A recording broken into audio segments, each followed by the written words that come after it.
മോത്തി അദ്ദേഹത്തിൻ്റെ പ്രിയപ്പെട്ടവരൊക്കെ അന്തിമോപചാരം അർപ്പിക്കാൻ വീടുകളിലേക്ക് എത്തിക്കൊണ്ടിരിക്കുന്ന കാഴ്ചയാണ് നമ്മളിപ്പോൾ കാണുന്നത്.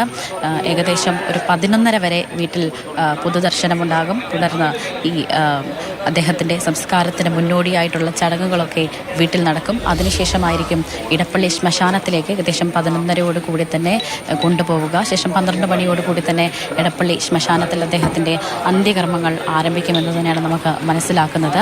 അല്പസമയത്തിനുള്ളിൽ തന്നെ ഇടപ്പള്ളി ചങ്ങമ്പുഴ പാർക്കിൽ നിന്ന് പുറപ്പെട്ട അദ്ദേഹത്തിൻ്റെ ഭൗതിക ശരീരം അദ്ദേഹത്തിൻ്റെ വീട്ടിലേക്കെത്തും. അവസാനമായി രാമചന്ദ്രൻ അദ്ദേഹത്തിൻ്റെ വീട്ടിലെത്തും.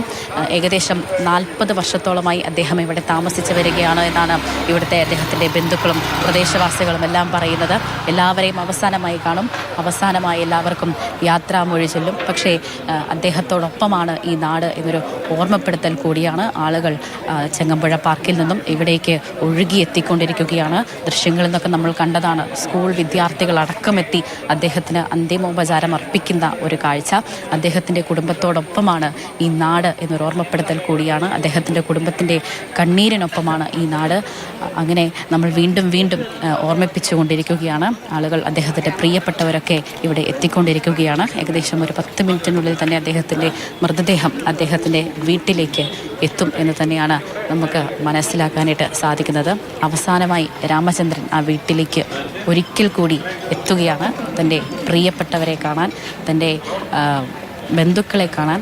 ചെറുപ്പം മുതൽ കളിച്ചു വളർന്ന സുഹൃത്തുക്കളൊക്കെ ഈ വീടിന് ചുറ്റും താമസിക്കുന്നുണ്ടായിരുന്നു. നമുക്കറിയാം, രാമചന്ദ്രൻ കൊല്ലപ്പെട്ടു എന്ന് പറഞ്ഞ ആ ഒരു നിമിഷം എല്ലാവരും ഇവിടെ ഓടിയെത്തിയിരുന്നു. വളരെ ബാല്യകാല സുഹൃത്തുക്കൾ, അദ്ദേഹത്തോട് ഒപ്പം നിന്നവരെല്ലാം ഓടിയെത്തിയിരുന്നു. ആദ്യ ഘട്ടത്തിൽ ഒരു മലയാളി കൊല്ലപ്പെട്ടിരുന്നു എന്നറിഞ്ഞപ്പോൾ അങ്ങനെ ആവരുത് എന്ന് തന്നെയായിരുന്നു നമ്മുടെ ഓരോരുത്തരുടെയും പ്രാർത്ഥന. പക്ഷേ വിധി മറ്റൊന്നായിരുന്നു.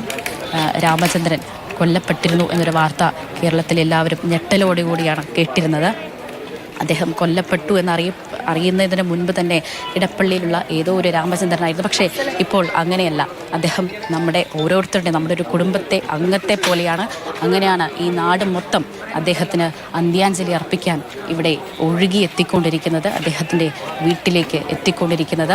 എല്ലാവരും ഓർമ്മപ്പെടുത്തലാണ്. അദ്ദേഹത്തിൻ്റെ കുടുംബത്തോടൊപ്പമാണ്, അദ്ദേഹത്തിൻ്റെ കുടുംബത്തിൻ്റെ കണ്ണീരിനൊപ്പമാണ് ഞങ്ങളുണ്ട് എന്നൊരു ഓർമ്മപ്പെടുത്തൽ കൂടിയാണ് ഇവിടേക്ക് ഒഴുകിയെത്തുന്ന ജലം.